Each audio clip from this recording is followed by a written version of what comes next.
Hi there, Sandy Freshy here, back with another video. Thank you so much for joining me. So today I just want to use an analogy to illustrate why it's so important to start with strategy and authority and all of the basics of your human design chart when you're first starting out in your experiment. And the reason I'm doing this is because I've encountered a lot of people who are new to human design, who are off in the technical aspects of their chart, over here somewhere and over here, and not really into where they need to be to get grounded.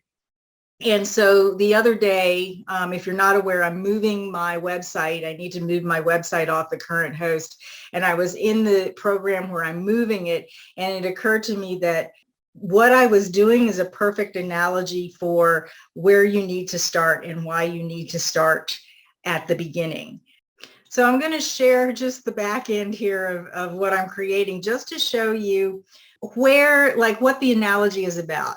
So this is what you see is what you get. Wizzy Wong, what you get. Wizzy Wong way to build a site. And if you've ever built a website or a landing page, you kind of know that what these little keynotes or codes up here mean, and they produce something that you can see and experience more immediately. So that would be like the keynotes on your chart, right? Your type, your strategy, your authority, how your aura operates when you're being correct in it, what your signature theme is, what your not self theme is, your profile, all of those basics that get you started in the things that you need to experiment with to understand how your design actually works. So, just like here where I would press a button up here for bold lettering, you can experiment with your strategy and authority and see what that does for your aura and the way you interact with others. See what that brings out of you in terms of your signature theme. Now, here's where most people that I've been encountering lately are starting.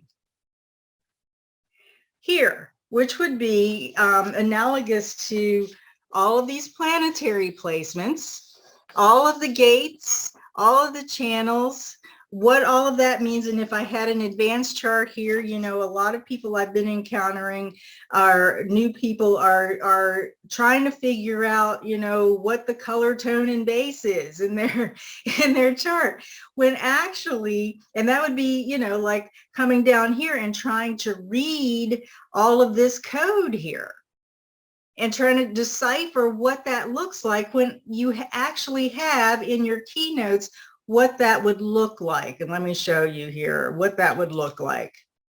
It would look like this, right? That's the analogy. And you would get to see more immediately as you experience your own design, you would have a more immediate experience of what that looks like in your life if you start with those basics. So start with understanding, and not just intellectually understanding. This is why this deconditioning process takes a little time. This is all for like the mind and to keep it busy and whatever, and even these keynotes, if you're just reading them and saying, okay, well, I'm a manifesting generator and my conditioning theme is frustration, okay, so what does that mean? On to the next thing. That's what the mind wants to do. Well, how do I get up here and adjust the code so from the back end so that I can not have frustration, right? But what these keynotes are really meant for are for you to go, okay, well, I'm a manifesting generator. That means that my aura is open and enveloping. What does that feel like for me? How does my auric field feel, and how does it affect others when I encounter others? Am I experiencing frustration? What does that feel like in my body? As a manifesting generator, my strategy is to wait to respond. And then once I've responded, to envision, reprocess, and then inform before taking action. So, what does that actually feel like in my body? And that comes from looking at the codes, looking at what you see is what you get in your life, and how you're living your life, and how you're living in your body.